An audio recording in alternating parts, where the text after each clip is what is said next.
Hello YouTube, it's RJ the West here, my friend Last Night PUC. Welcome back to another GT Online Livestream, episode 104. Getting ready, just lowering my chair real quick. I should probably adjust my camera.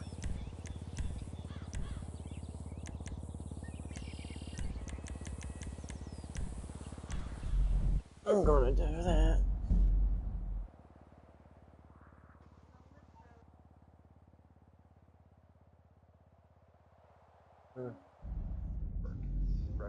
Ugh. Raining.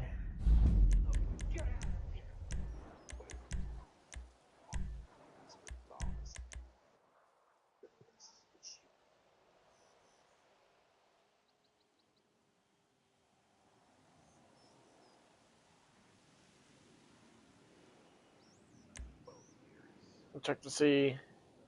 Alright.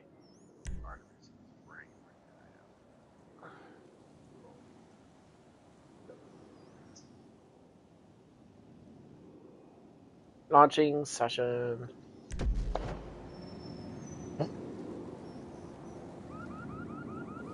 I did check the respawn.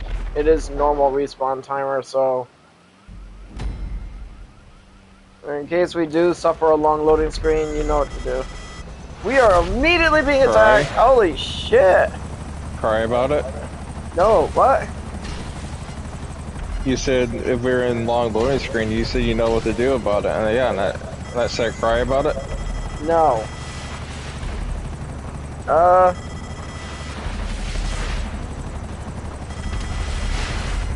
I actually forgot to turn off the health bars for all the acolytes. Maybe I have it on one specific acolyte, I don't remember.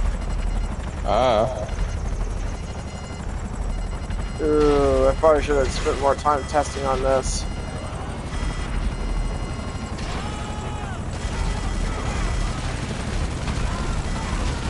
Oh!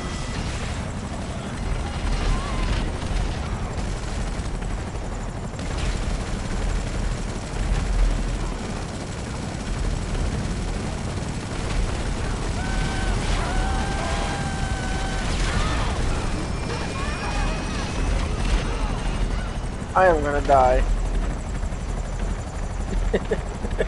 I'm like a sliver of health over here. My helicopter is actually fine though, but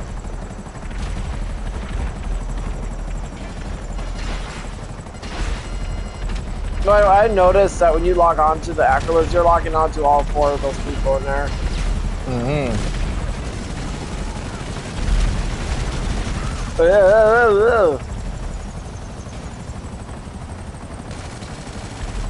Yeah, fuck the missiles, man. I'm just gonna use my machine guns.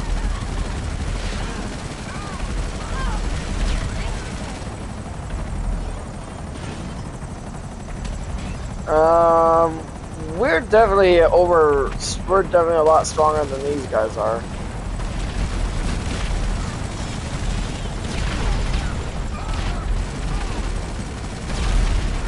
Ow. I got shut up.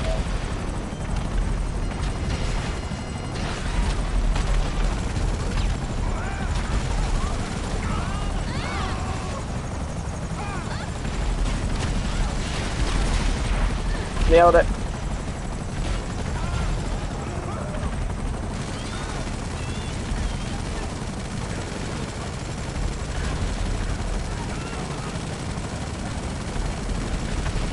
Got it.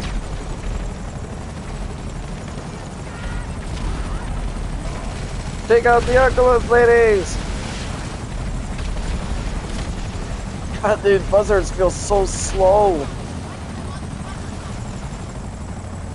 Oh, there you are. Hi.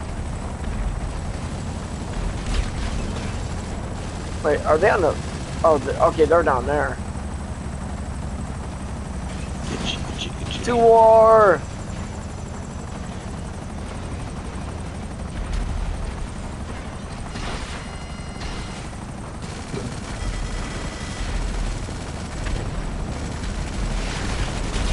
Oh! Oh! Owie. Ah! I died a glorious death. Ah, I got shut out.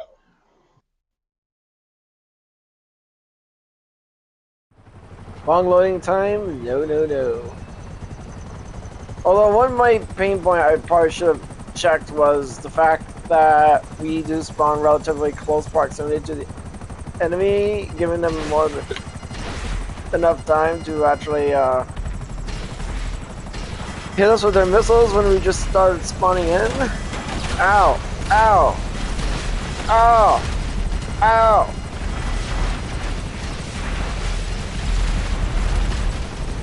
Ah! No, no, no, no. Oh! Ah!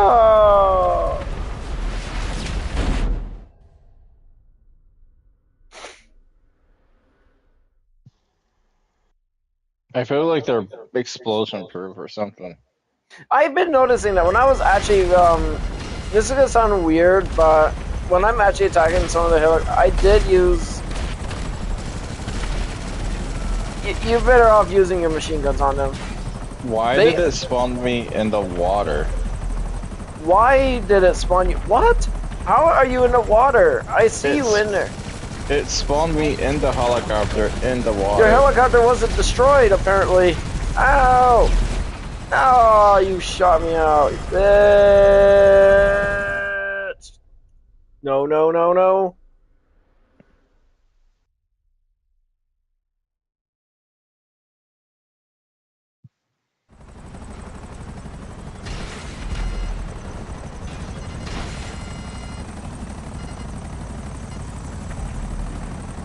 Wonder where those two Acolytes are going.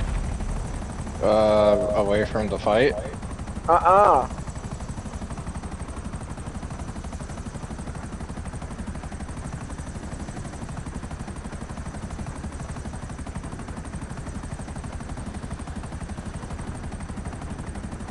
Oh my god, this is weird. Where are they?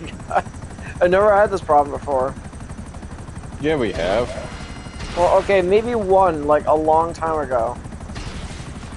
When we did the mission or capture jobs,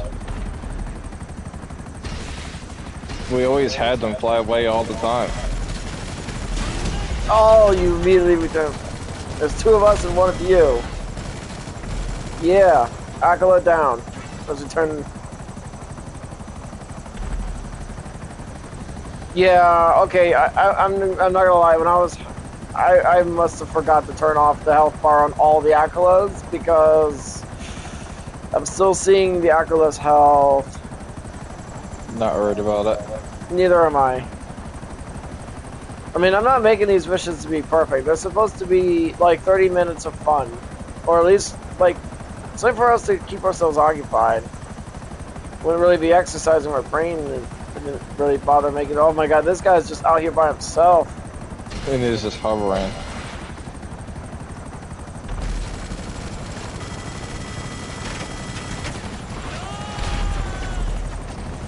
I think their machine guns are more dangerous than their missiles are.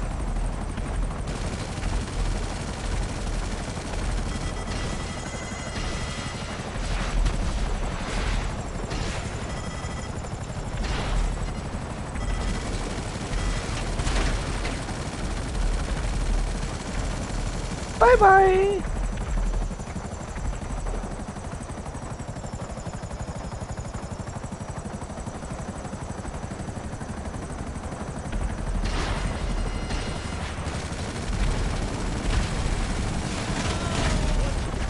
Ow! I got shot up. No. By the way, I haven't got a single kill since we've been in here. I've been dying when we're killing. Dude, you have the same health and stats as my helicopter. Everything is copy paste. Ow! That's not what I was saying. Just use it, get close, and use your machine guns. It takes a little bit more skill.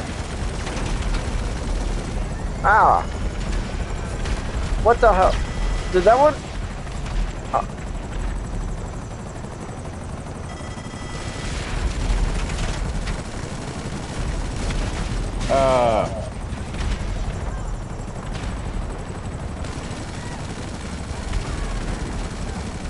Ow. That Aquila just shot his buddy, dude. Okay, I'm about to die. Yep. Okay, dude. When... And I spawned falling through the map. Did you really? Oh my god. And Jesus now, Christ. now I'm on foot. Hold on, let me pick you up. Or try to. I spawned parachuting through the map and then... Never mind, you...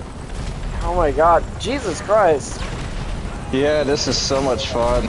Ah!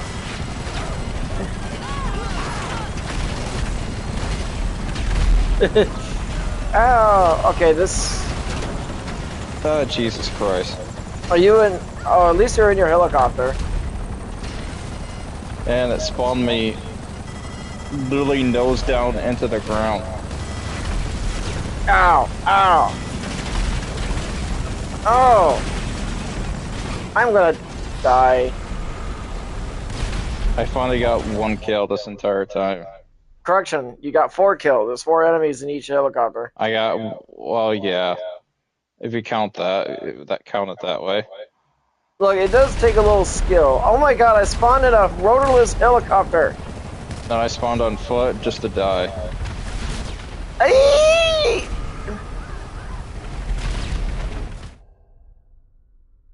You have guns. That's not gonna do shit. I'm thinking. Oh. Hey! Ah!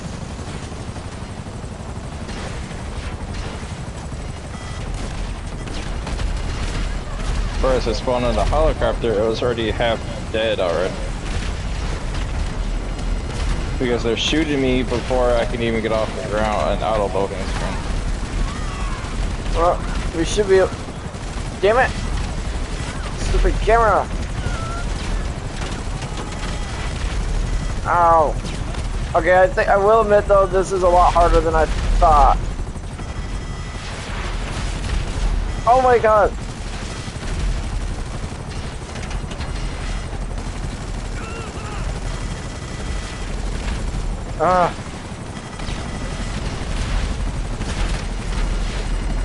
To be fair, we are using buzzards. Ah, you shot me out! No! Not probably gonna spawn underwater. I just hope not. We're spawned half dead. Hey! Yep, spawned in the water. How are you spawning in the water and I'm not? No, no, no! Oh.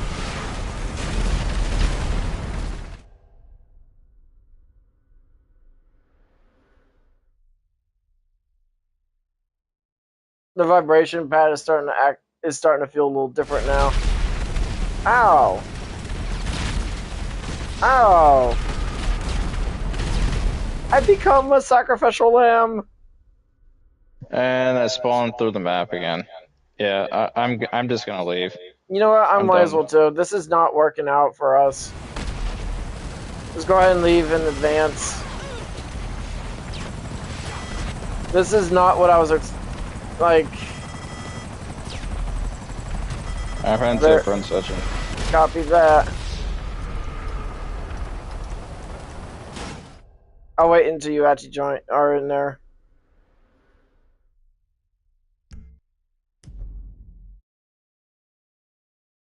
I'm in. Copy that. Yes. Ah, I'm saved. I'm sorry, dude. That was not expecting it to be like that bad.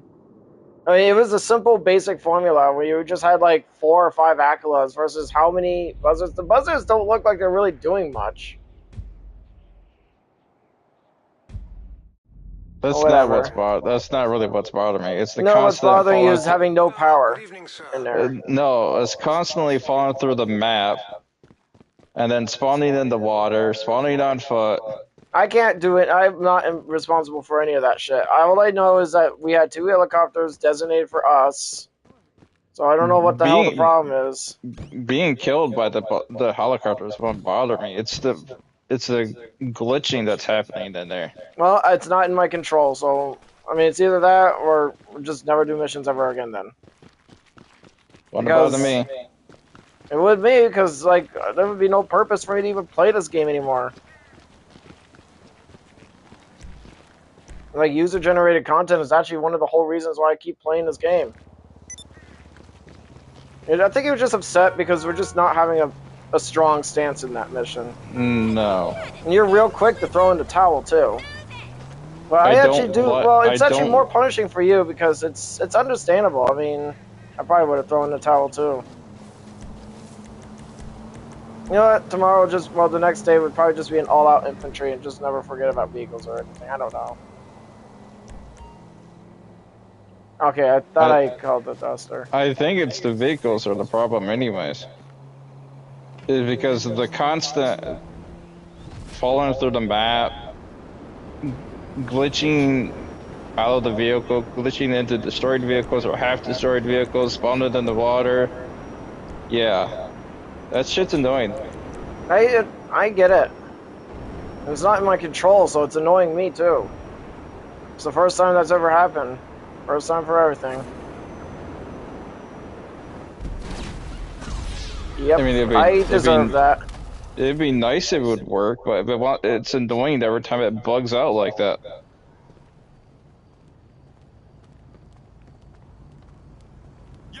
And I think it's just the vehicles that are causing it.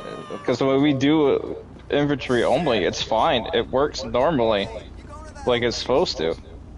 But once we use vehicles that are like either air-based, well, it just starts. Even land vehicles like cars are even doing it. I'm going back to the creator. Screw this shit. I need to figure out what the hell is going on. Besides, it's not like we're doing anything important right now.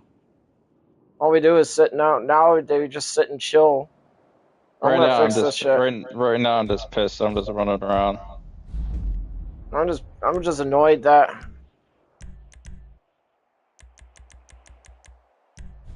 I'll see what the hell was going on. Maybe it's the location too.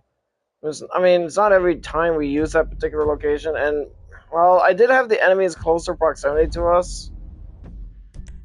Again, it's not the enemies that were bothering me. No, it's your spawn placement. I think the spawn placement. You said you're falling through the map, right? Falling through the map, spawning in water. It would help if you were live streaming. You could actually show all that stuff, but no. But you can't take my word. I believe you. It's just annoying how you're suffering through all of this, and you have to throw in the towel because you can't do anything. By the time you're up in the air, they kill you. This formula is supposed to be like an all-out dogfight, but literally this is not even working out. How many Aculas do we're fighting 4 Aculas.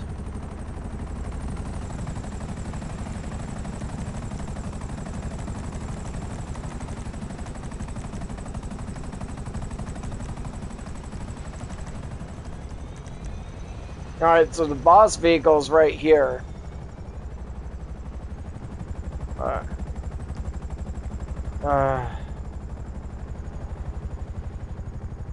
I don't know what the hell.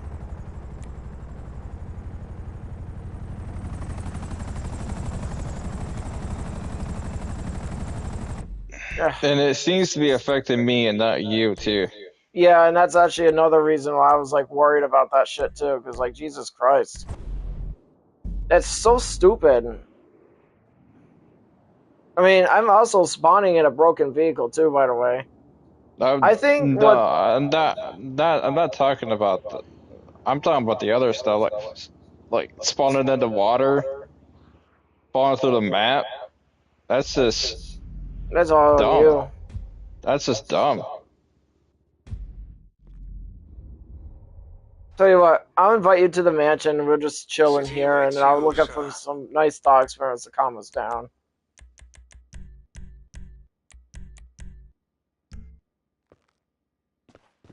Where's my kitty cat at?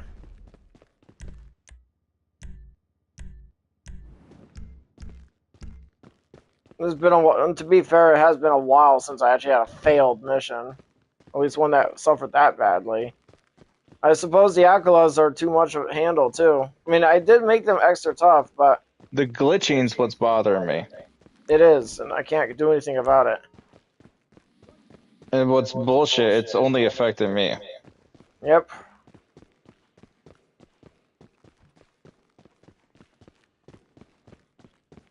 I see your cat. Damn. They're like, are they out? Is it outside?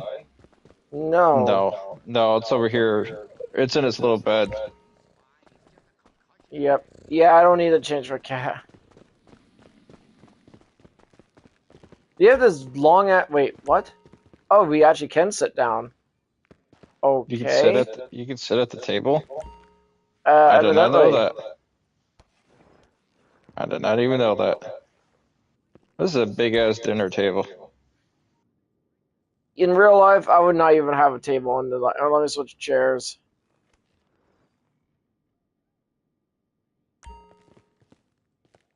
Imagine the other down on the other end of the table is like, hey, pass the salt, pass the pepper. There we go.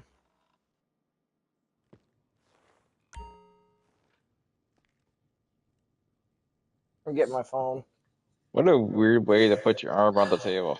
You know what? I'm actually gonna ask Google what the hell happened in my mission. Maybe that would give us some clarity. Because that's some bullshit. It is. The game I GTA. I think the only way that would actually would make it work in there would have to be infantry only. My friend and I just did had to leave my mission early because he is frustrated because he keeps spawning under. Do you say you're falling through the map? Yeah, I'm parachuting through the map. Okay, I don't know why he says he jeeps spawning. He keeps. Oops. This say falling through the map. He keeps falling through the map. Um, we. Alright. This mission. Alright. Actually, hold on. I had us spawn in separate buzzards, but he is falling through the map. Why? Your friend is falling through the map because of a streaming loading glitch, where their system or their network fails to load the solid ground textures. This frequently happens during missions when moving quickly across the map during network lag or when spawning vehicles. Why it's happening? Server client desync. The game struggles to communicate your friend's position to the Rockstar servers fast enough. This is a common if they are on Wi-Fi connection, have high ping, or if your internet connections have conflicting NAT types. If they play on PC, no, they're not playing, or an older, no, they're not playing on an older console. Their hardware can sometimes fail to render the 3D map textures fast enough, leaving empty space for the road that should be. Mission spawns. Sometimes missions force the game to quickly load new assets in specific regions, which breaks up map match. How to check internet connections, ensure both. Okay, lower graphic. No, don't need. Clear game cache. Don't need to worry about that. Oh my god, dude. Oh, there you have it.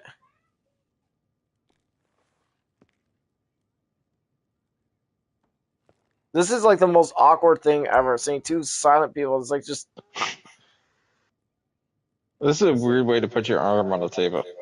yeah. It almost looks like you're waiting for like you're getting your blood drawn or something. Well, I feel better knowing the fact that we have a little clarity. But I'm still a little annoyed by that though.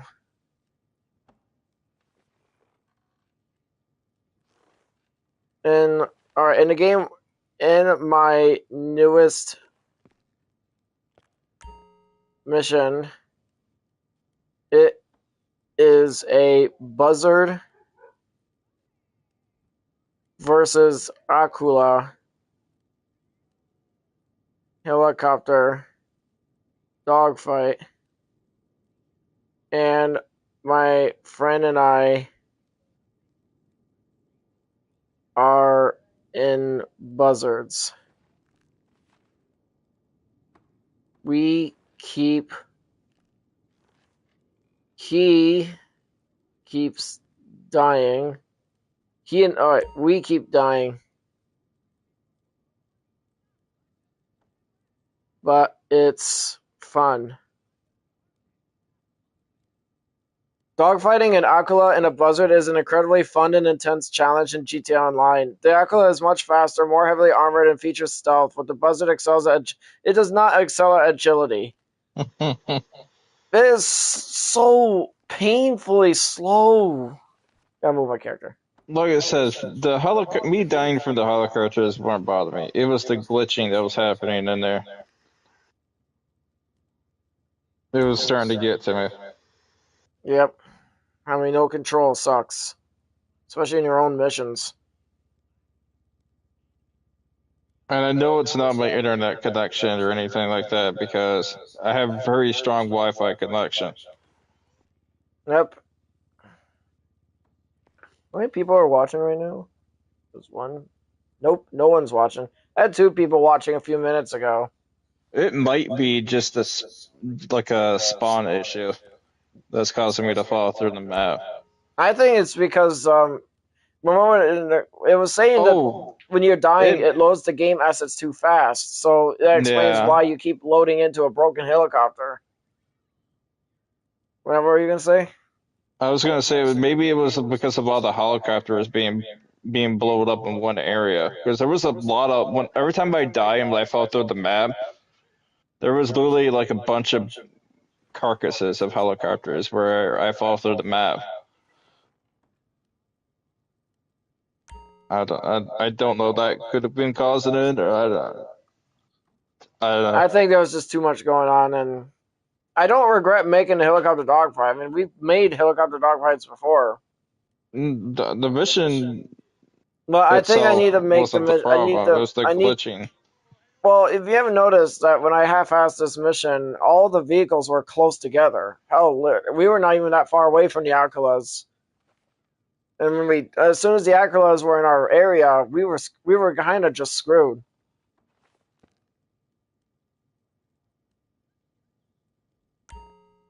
In this fictional scenario, can lore accurate Hydroid defeat a Viltrumite? In this fictional, a lore accurate Hydroid could indeed defeat a Viltrumite. While the Viltrumite boasts superior raw physical stats, Hydroid's arsenal of invulnerable armor stripping and reality warping water mechanics allows them to bypass their durability and exploit specific weaknesses. Hydroid achieves this victory through a strategic sequence of abilities and lore-based advantages. Armor stripping. Hydroid's passive ability and armors like Plunder are applied to corrosive stack to permanently eat through and strip away enemy armor. Once the Viltrumite's formidable biological armor is degraded, they become susceptible to real physical damage. The Undertow. Yeah, I hated how that. The one thing I didn't like about that song that I made today is how the voice was saying Undertow. It's an Undertow. That's Hmm. not how you say it. It's Undertow. Undertow sounds stupid. The I wonder Undertow if trap. I'm curious. One of the maybe the having a fast respawn could be causing it. What do you mean? I can't Like, control how fast they respawn. no, I thought you can change how fast we can respawn. That's only for chase units. I thought it was for us too. No. Oh, I don't. Hydroid can I transform into a watery puddle, a state in which he is completely invulnerable. A Viltrumite relying on brute force would hit nothing but water. While trapped inside this dimension, the Viltrumite constantly takes drowning and corrosive damage. They changed that, by the way. I kind of missed the puddle I for hated that ability. it was fun. But it does drain your energy, though. Especially when you have more bodies that you're drowning. Let's see. While trapped inside this dimension, Veltromite constantly takes drowning across the damage that scales aggressively. Alright, dimensional status control. Veltromites rely heavily on their equilibrium and movement speed to obliterate opponents. Hydroid's Tempest Barrage and Tentacle Swarm provide heavy crowd control that could ragdoll enemies. Being forcibly bound and battered by void manipulating water tentacles would heavily disrupt a Veltromite's balance and negate their speed advantage.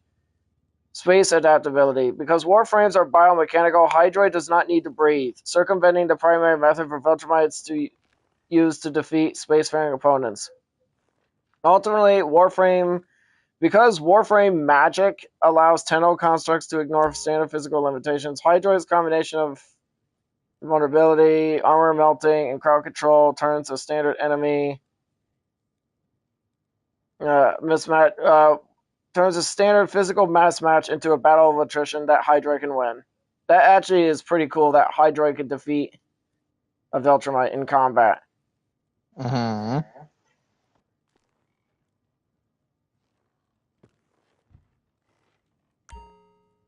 Stand. There we go. This chair is uncomfortable, dude. My ass is getting sore. Go to the cigar lounge. This is a good chair to sit in. And it's nice and soft, too.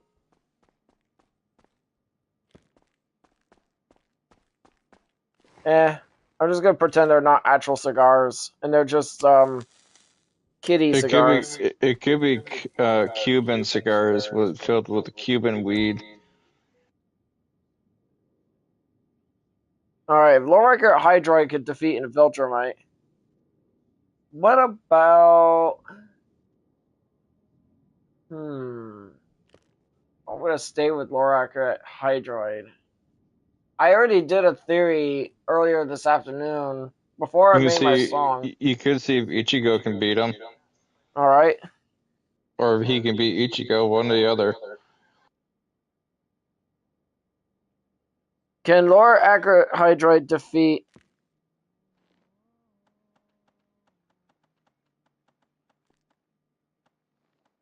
Ichigo Kurosaki from Bleach? Plot armor and gag armor is disabled, and it is a fight to the death. What kind of dialogue would they have? In this highly specific theoretical matchup, Lorikar Hydroid unfortunately loses. Without gag armor or plot armor to protect him, the sheer physical and spiritual supremacy of Ichigo is too much for the Orokin-made C-frame to handle. Damn. I know, right? If he could defeat Viltrumites, but he can't defeat Ichigo. Ichigo's speed scales to mass hypersonic to planetary levels. His durability handles continental to planet level blows. And his Zanpakuto directly damages souls. While Hydroid commands the raw ocean and corrosive power, he is limited by Orokin physics and technology. Ichigo can easily slice through Hydroid's tentacle swarm or slice right through Tidal Surge, leaving the frame helpless against a point-blank Getsuda Tensho.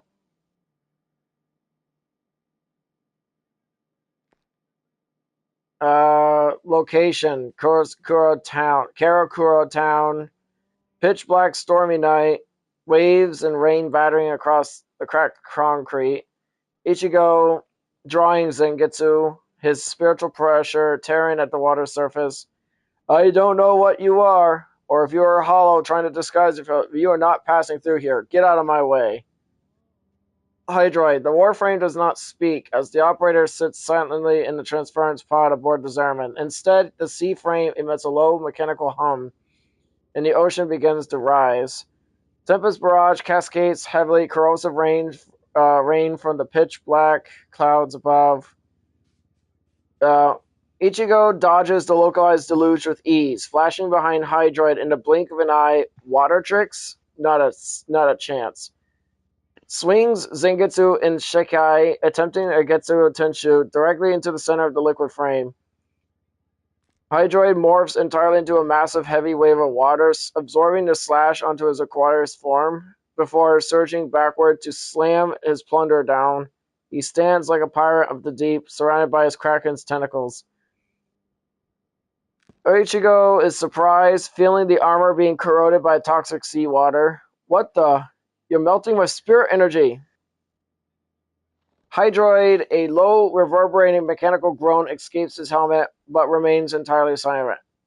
He raises his hand, commanding his tentacle swarm to rise from the canal, aiming to crush and consume the Soul Reaper. Ichigo unleashes Banki, his massive spiritual pressure, vaporizing the encroaching seawater and tentacles instantly. You've got guts, but it ends here. Getsuda Jinshishu. A towering cross-shaped explosion of blue and black energy obliterates the water, shattering Hydroid shielding and tearing directly into the Warframe's chassis. Hydroid collapses into inert heavy metal scrap. Ichigo sheathing his blades. Let's go. I can't be wasting time here. Poor Hydroid. Hydroid's Yep. weak. Well, most of the warframes are weak against Ichigo besides for Limbo.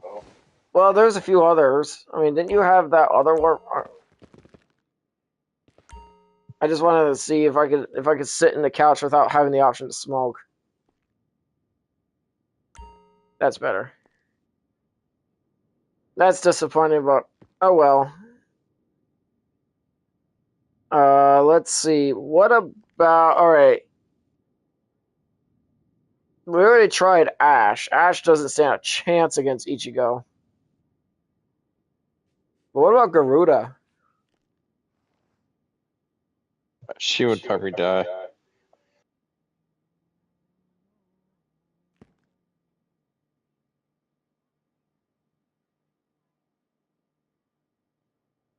In this fictional scenario, can Lord Eka Garuda defeat Ichigo Kurosaki for Bleach? Let's find out. Damn, you're right.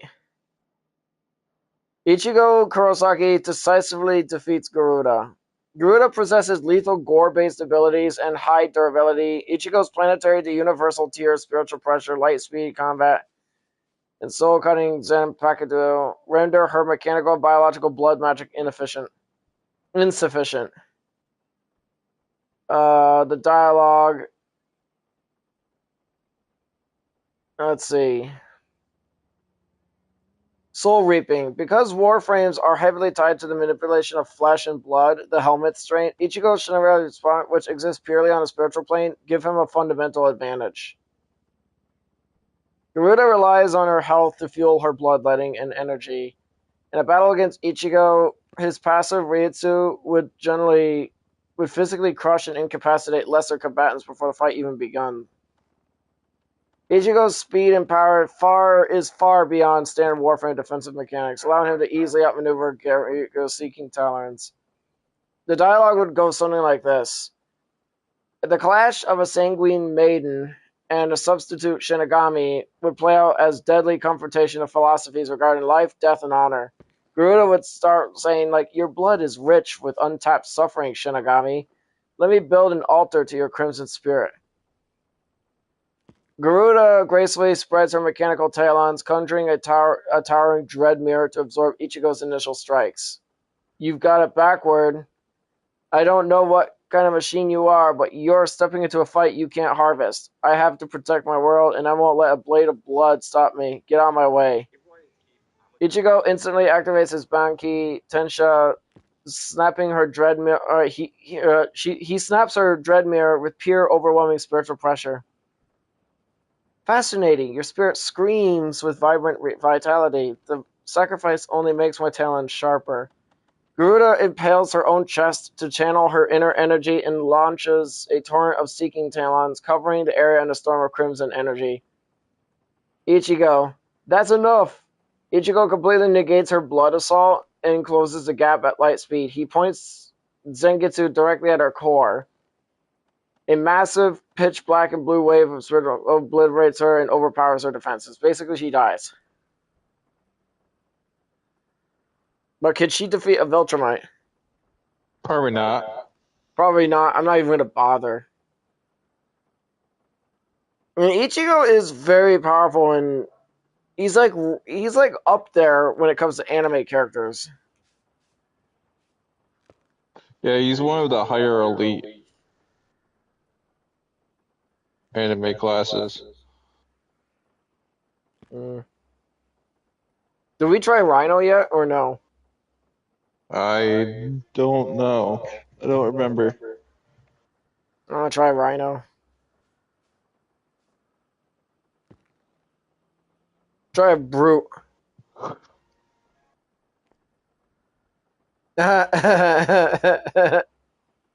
Nope, Rhino loses. In a fight to the death, Ichigo defeats Lorak at Rhino. Rhino possesses Peerless Orcan engineered durability, no regard. Ichigo's.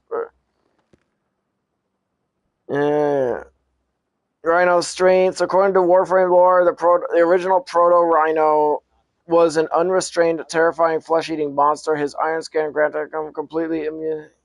Ichigo's win condition. In the show Bleach, spiritual energy can crush or disintegrate beings without compare spirit energy, as a hybrid of Shinigami, Hollow, Quincy.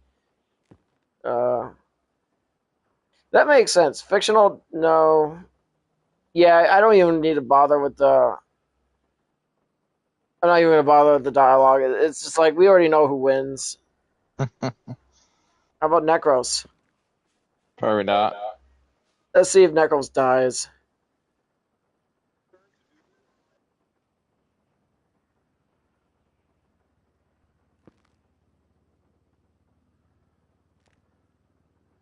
Let me can't. Let me guess. He Oh, dies. you gotta be kidding me. He That's dies. so. No. Yes, lore accurate Necros can defeat Ichigo Kurosaki. While Ichigo possesses vastly superior physical speed, destructive power, and spiritual pressure, lore accurate warframes operate on conceptual reality. Necros bypasses physical durability entirely by targeting the soul directly, manipulating cellular decay, and turning Ichigo's own fallen allies against him. Without plot armor, Ichigo's vulnerability to absolute soul manipulation and biological rot seals his fate. Combat analysis. Why Necros wins? Soul Punch. Conceptual banishment. Necros strikes the soul directly. In lore, this does not just hurt.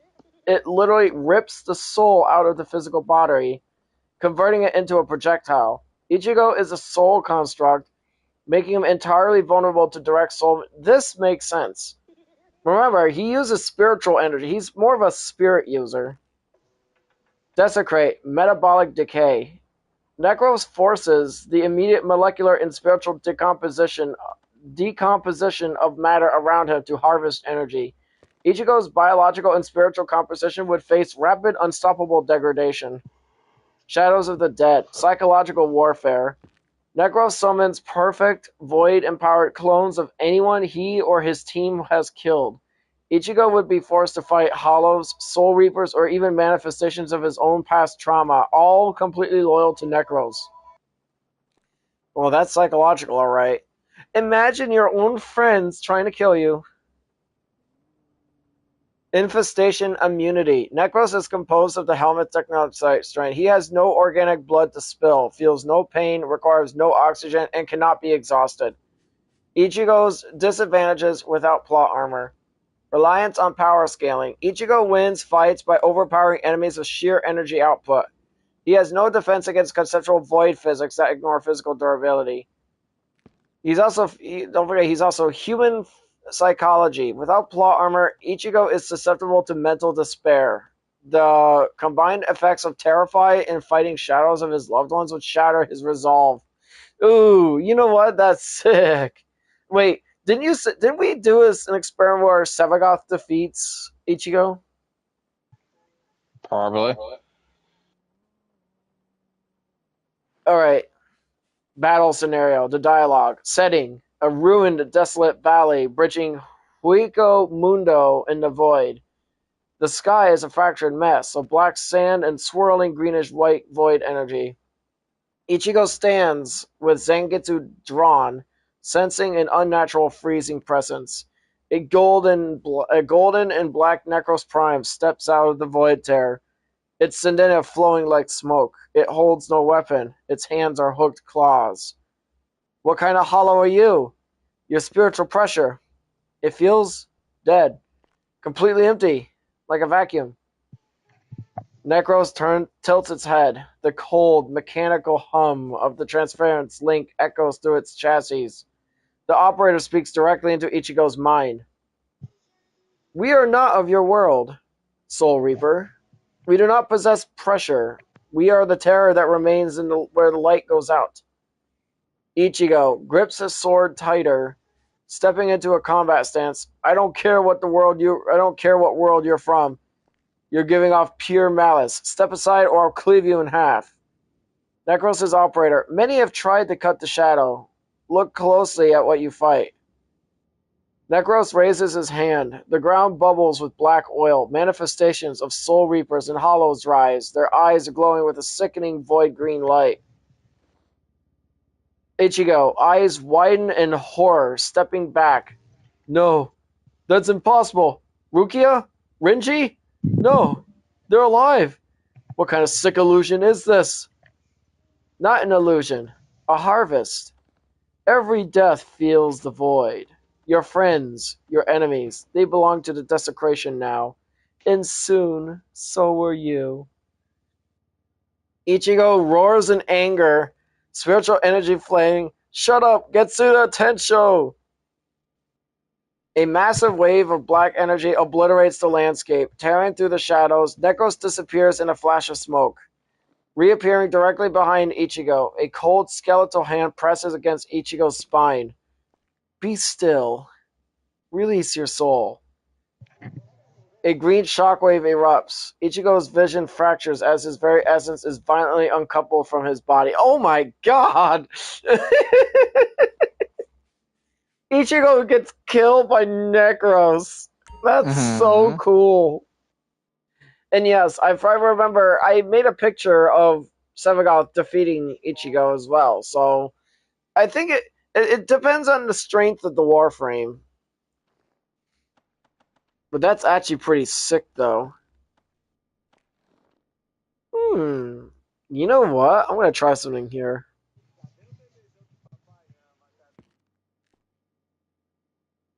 Alright. I'll move a character real quick.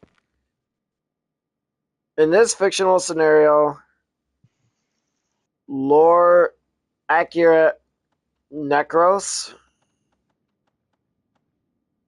and Sevagoth from Warframe were to invade and conquer the Bleach universe.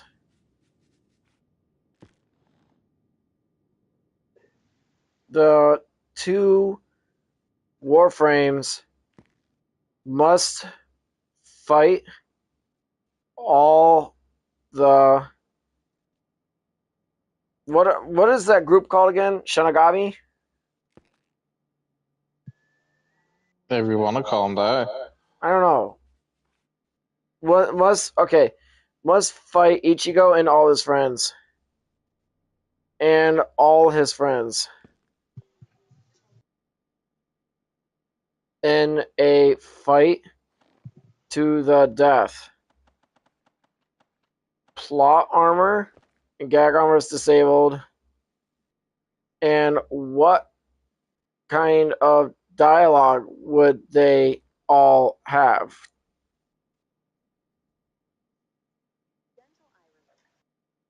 Lore accurate Necros are terrifying. Alright, lore accurate Necros and Silvergoth are terrifying technological monstrosities. When pitting them against Ichigo and his squad with plot armor disabled, their unmatched would be devastating. The invasion. Without plot armor to rely on, the Soul Society's initial response, sending Soul Reapers to suppress the two metal helmsmen with standard Zenpukudo, would end the disaster. Organ warframes are forged through the helmet virus and infused with void energy, which is entirely foreign to Bleach's spiritual physics. Furthermore, because the frames themselves operate without normal souls and exist as biomechanical puppets, standard Ritsu or soul-crushing techniques would have little to no effect on them. The battle breakdown.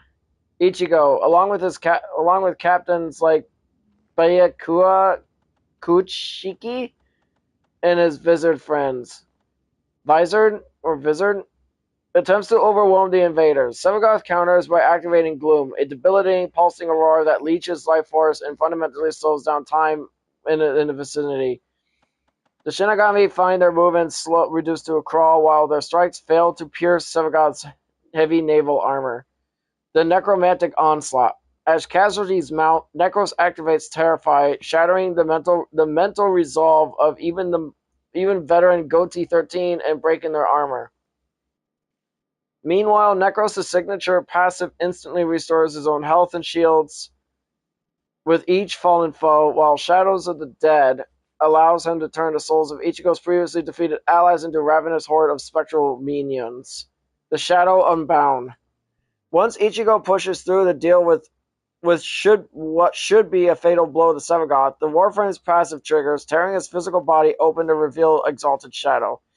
The Shadow, a manifestation of pure void physics, is unbound by the rules of Hollows and Soul Reapers. The Shadow, wielding its exalted Shadow Claws, lunges toward using Consume, bypassing conventional Bleach durability, and violently rip the life force from Ichigo's comrades to regenerate itself. The climax. With his allies decimated and their spiritual energy completely drained to fuel the Warframes, Ichigo releases his Horn of Salvation and pushes his Getsuga Tenshin to its absolute limit. However, Necros' Soul Punch telekinetically ejects souls and ragdolls foes, while Sevagoth uses Death's Harvest to make Ichigo exponentially vulnerable to all incoming damage. Without gag or plot armor, the two relentless Reapers of the Void overwhelm Ichigo, stripping his soul bearer to feed the death well. Dialogue. The dialogue in this encounter would not be standard banter, but a clash of philosophy. You know what? Philosophies between spiritual death and mechanical destruction. Bayakua Kishiki. What manner of hollow are you? You bear no rishi, yet you carve through the sirati like butter. Speak. Necros does not speak, but rather emits a low, rattling, metallic hum that causes the very corpses beneath his feet to twitch. Kitsuki Urahara, analyzing from the sidelines. Incredible. They aren't relying on Ritsu. Nor are they manipulating existing spirit particles. They're blades.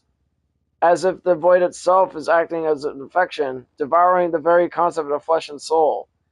Zenpaki Zoraki, laughing through his wounds as Sevagoth's gloom aura slows him to a halt. So the afterlife has its own monsters. Finally, a shadow worth cutting. Come on, try to kill me. Ichigo activating the Horn of Salvation, his inner hollow surfacing. I don't care where you came from or what you're made of. You're gonna fight. Okay. We already know what his banter is.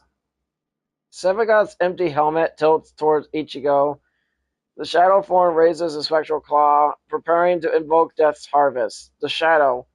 We have crossed the vast untime, and the dark helmsman does not return empty-handed. Your essence will sate the tempest. Huh. Pretty cool. Go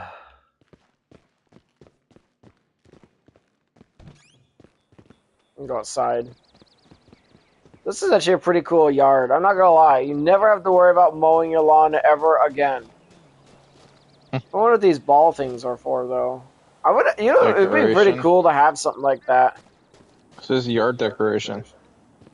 Yeah, pretty cool yard decoration.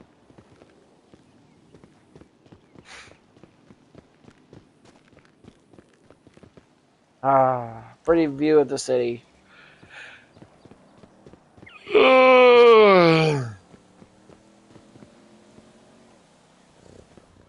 Oh, forgot the TV was on.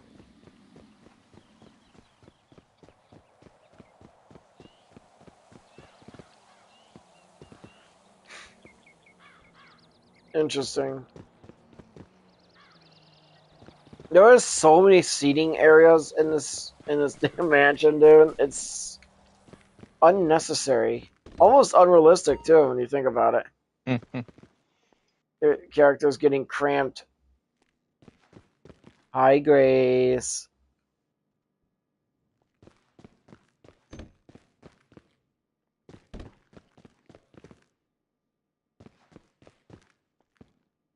You want to come up here with Daddy?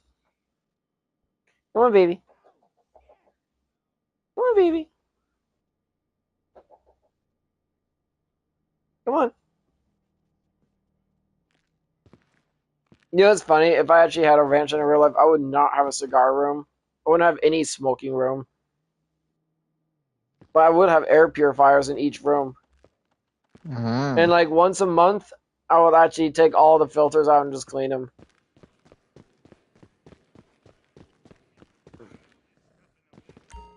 Oh wow, you could actually sit here too.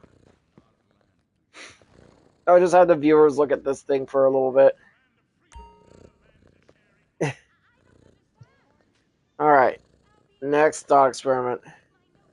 Let's do something really stupid. The other day when we were actually doing one of our missions, and like we were fighting some small level gang members, when we were doing our cell mission, in this fictional scenario, what if you piloted a Black Hawk helicopter to fight armed gang members?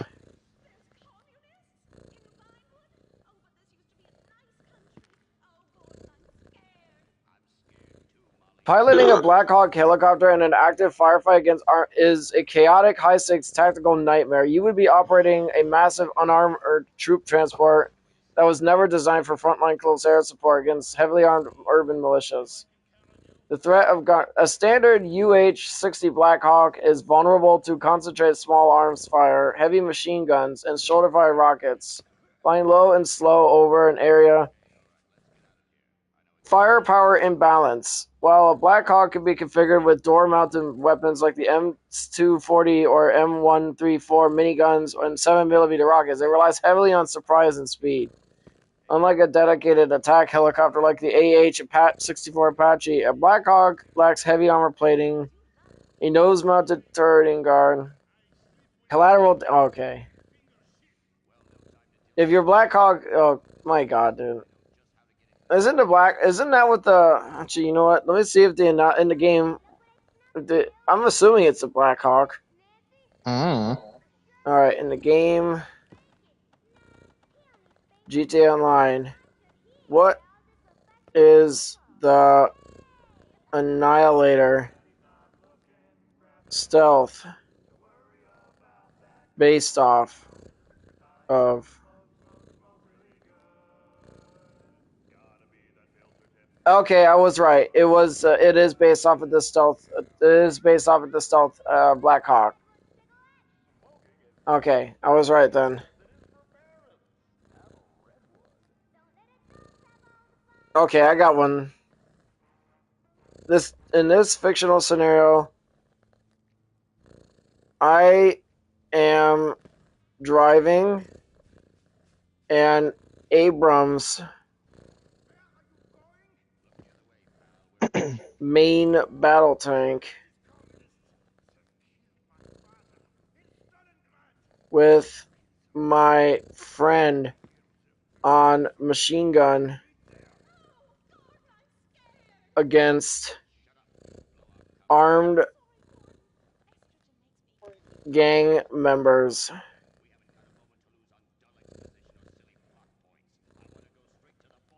And in an Abrams main battle tank, the driver steals a 70-ton vehicle using periscopes and handles mobility. Your friend on a machine gun serves as a loader or commander, manning either the coaxial gun, the skate-mounted M240, or the top-mounted 50 caliber. The battlefield reality. Even in a fictional engagement against an armed gang, operating an M1 Abrams with only 2 people presents major tactical hurdles. Separated compartment. I can't believe I'm saying this shit. It's so stupid. The driver sits isolated in the forward hull. If your friend is manning the top machine guns from the commander or loader's hatch, you will have no direct line of sight to each other, forcing reliance on the tank's intercom system to communicate. Massive blind spots. Maneuvering a tank through tight or urban environments is incredibly difficult without someone looking at the surroundings. A driver's periscope offers very limited peripheral vision. Weaponry overload. And Abrams is designed for a 4-person crew. With only 2 people, nobody's left to sit in the gunner station inside the turret. You would be unable to utilize the lethal 120 100 millimeter main cannon or lock onto targets using the tank's thermal optics. Tactical advantages. Despite operating below capacity, you hold complete battlefield dominance. Heavy armor. The gang's small arms fire and standard explosives will bounce off the tank's composite Shobham armor. Suppressive fire. The machine guns are highly effective at suppressing threats behind cover, and the tank's sheer size allows it to ram through walls, gates, and vehicles to clear a path. Smoke deployment. If the situation gets chaotic, your friend could deploy the tank's smoke grenades to create instant visual cover and reposition safety. The winning playbook. To succeed in this scenario, bottoms button up. Keep all hatches fully closed and locked. Closed and locked when navigating hot zones to guarantee total crew protection. Utilize vision blocks. Rely on your periscopes to navigate and detect immediate threats around the vehicle. Use the coaxial gun. Your friend can fire the coaxial machine gun directly linked to the tank's secondary sighting without exposing themselves to incoming fire.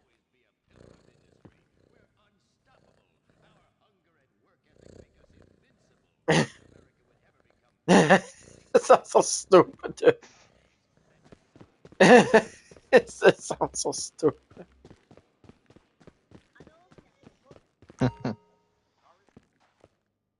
Alright. Let's see.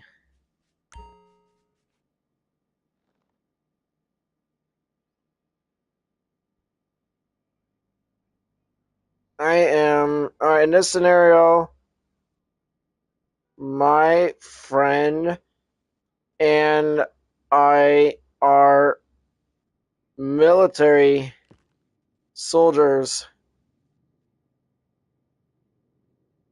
and we're both armed with the saw,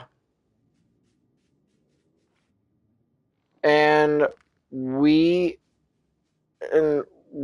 with 28 other soldiers. Our mission is to defeat an army of heavily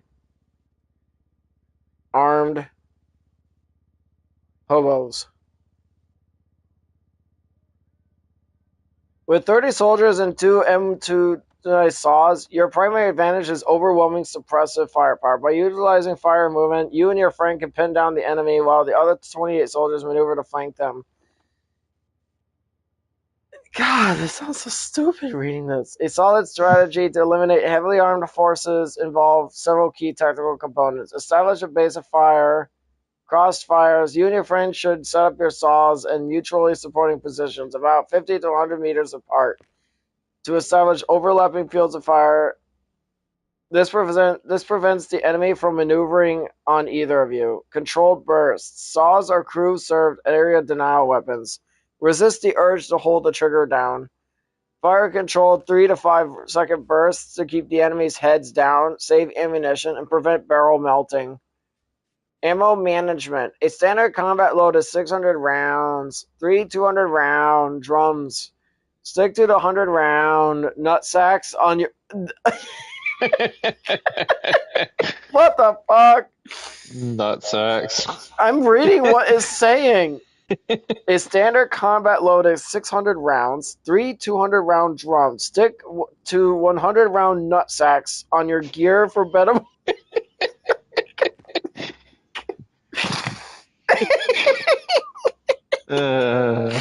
On your gear for better mobility. Keep 200-round drums and a spare barrel in your assault pack.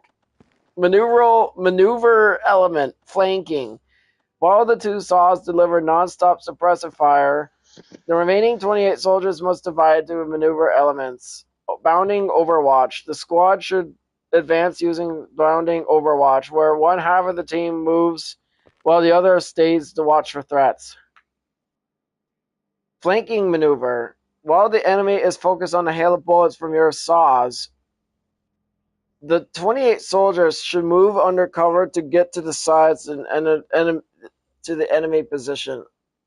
Tactical considerations. Terrain utilization. Use urban or dense terrain to limit the enemy's angles of attack. Find a concealed vantage point where only a narrow field of fire is exposed, reducing the areas in which the enemy can shoot back at you. Because saws are exponentially loud, you will need visual signals or an intercom to communicate with your team leader or squad leader regarding when to reload or shift fire. What the hell?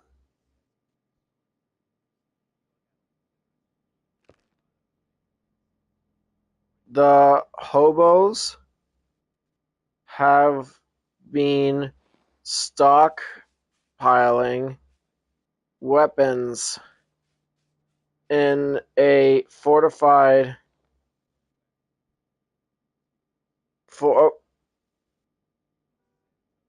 parking garage. Ring is here.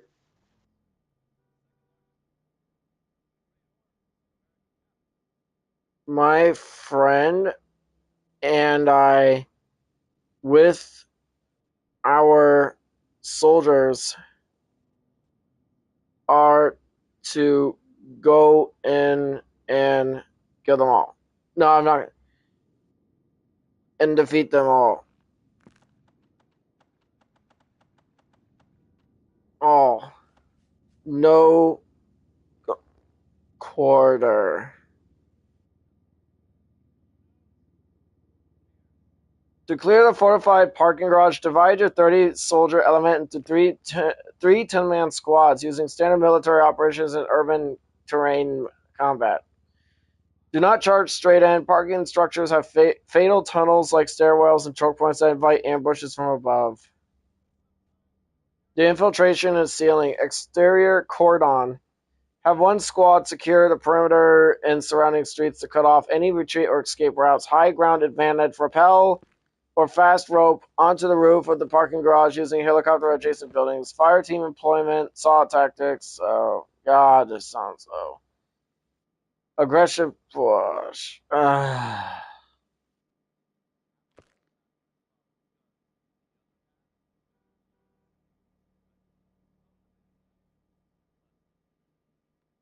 gonna delete that.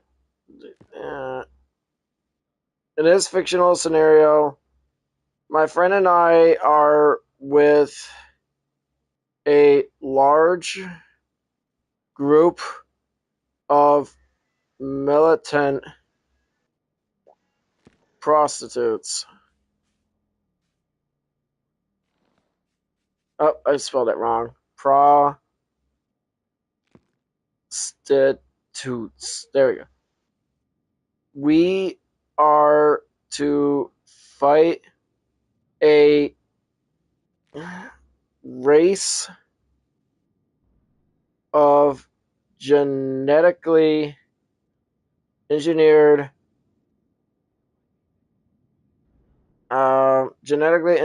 women armed. Oh, damn it! Damn it! Armed. Damn it!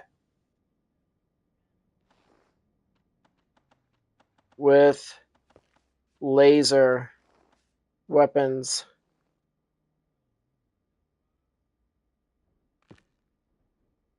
I have to go to AI mode for this. That sounds like a setup for an incredibly wild, high-octane sci-fi action movie. If you're writing a story, planning a tabletop campaign, or just brainstorming, here's how you can break that down to its chaotic battle and make it epic.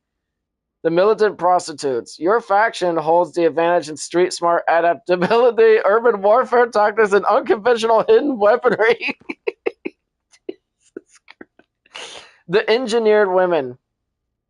The enemy possesses perfect genetic coordination, superior physical attributes, and high-tech, long-range laser firepower. The environment. To survive, your group must force the fight into close quarters, like narrow city alleyways or dense underground tunnels, to neutralize their laser range advantage. Ambush tactics. Use the art of distraction and baiting to lure the genetically engineered forces into the choice. Improvised shields. Gather mirrors, polished metals, or smoke bombs to scatter, reflect, or block incoming laser beams. Melee rush. Close the No. You don't want to do that. Oh, hold on.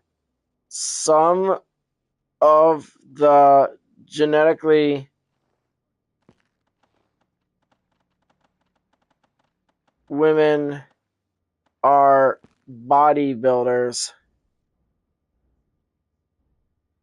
that can literally toss cars like toys.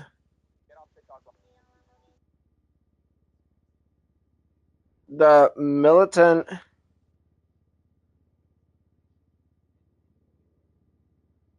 prostitutes are armed with standard NATO weaponry.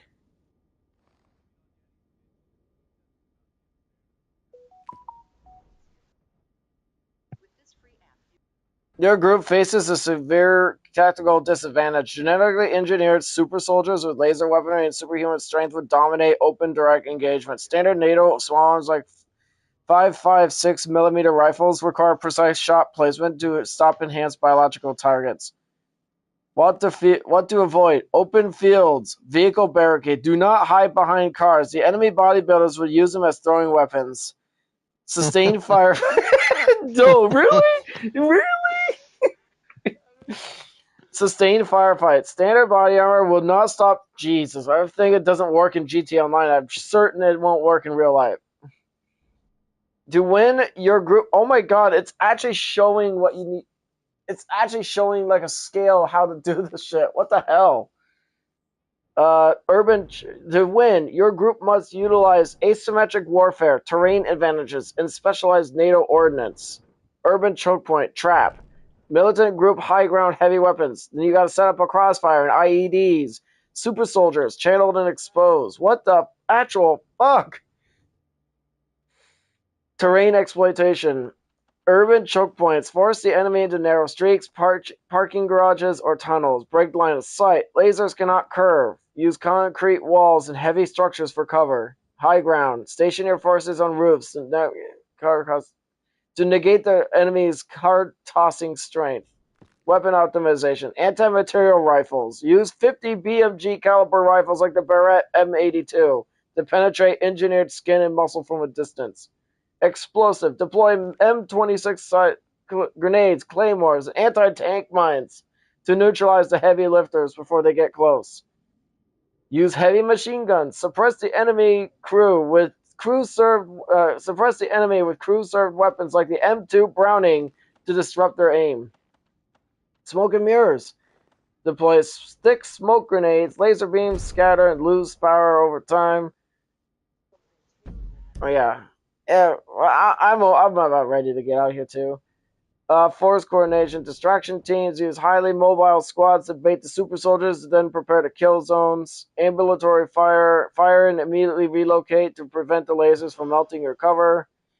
Target prioritization. Snipers must target the heavy lifters to eliminate the threat of thrown objects. Wow.